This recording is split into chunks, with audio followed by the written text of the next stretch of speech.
So from this video, we are performing some CRUD operation with Project Reactive or called Webflux. Okay, so for that purpose, I choose a MongoDB. Why MongoDB? Why not MySQL? Because in older project or older videos, we choose MySQL. Only one reason is there.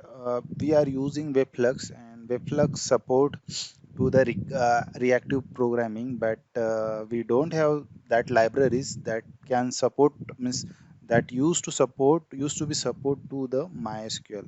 Means MySQL don't support for reactive approach. That's why we are using a MongoDB. That's the only reason. And yeah, okay. So this is MongoDB website, and we are downloading MongoDB. Okay, so it's a one kind of database.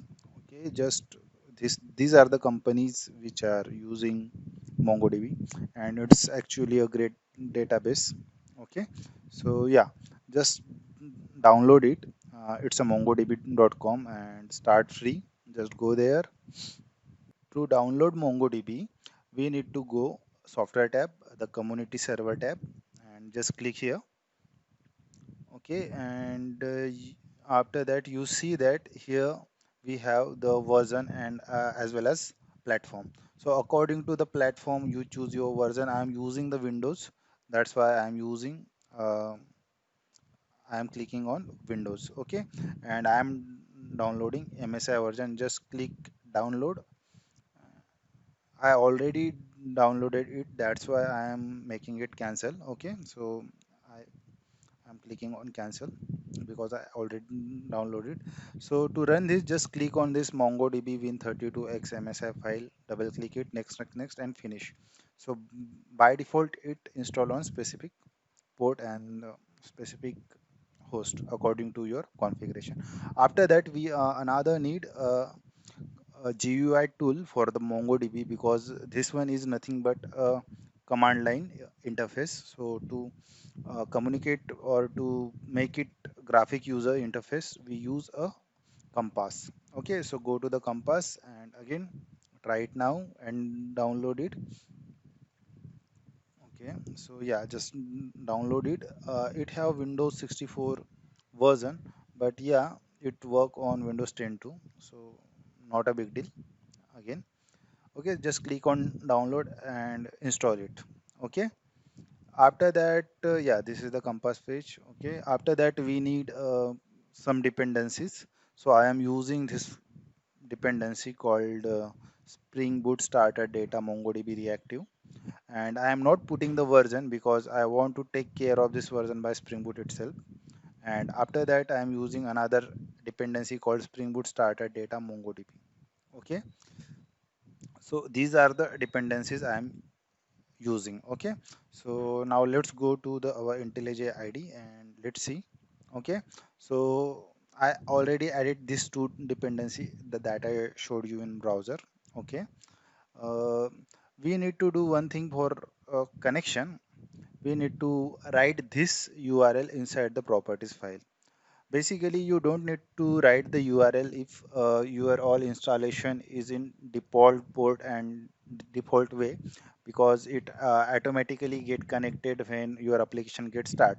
But sometime your application on some other machine or some other IP address, so at that time you need to specify this URL. So it's nothing but the MongoDB localhost and something, the port number and the test. Okay, so this is the URL we are using to connect with the MongoDB.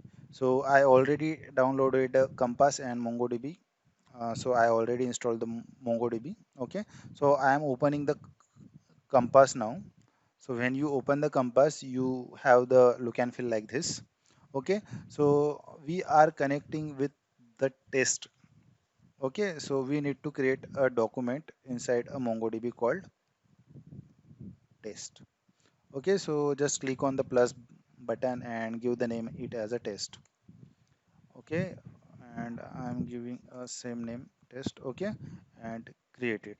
Okay, so we have the database called test. Okay, so we are now ready to go. Okay, so yeah, let's run this. Okay, let's run this, and after that I will show you what happen if you do if what happen if your machine don't have the MongoDB.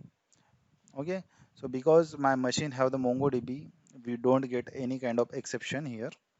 It get connected with the database. These are the logs to connect with a database. Okay, so what I do, actually I want to stop that MongoDB server, and let's run this project once again, and let's see what kind of error it generate. So for first time, if you add these dependencies and run this project, at that time you get this exception if you don't install the MongoDB. That's the purpose I stop that service and try to run it once again. So we get a connection refuse exception.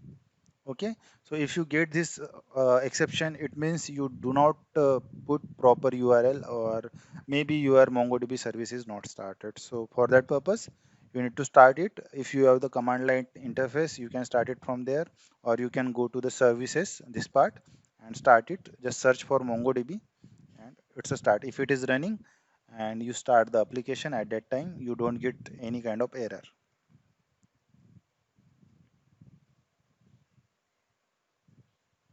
Okay, so that's it for this introduction video.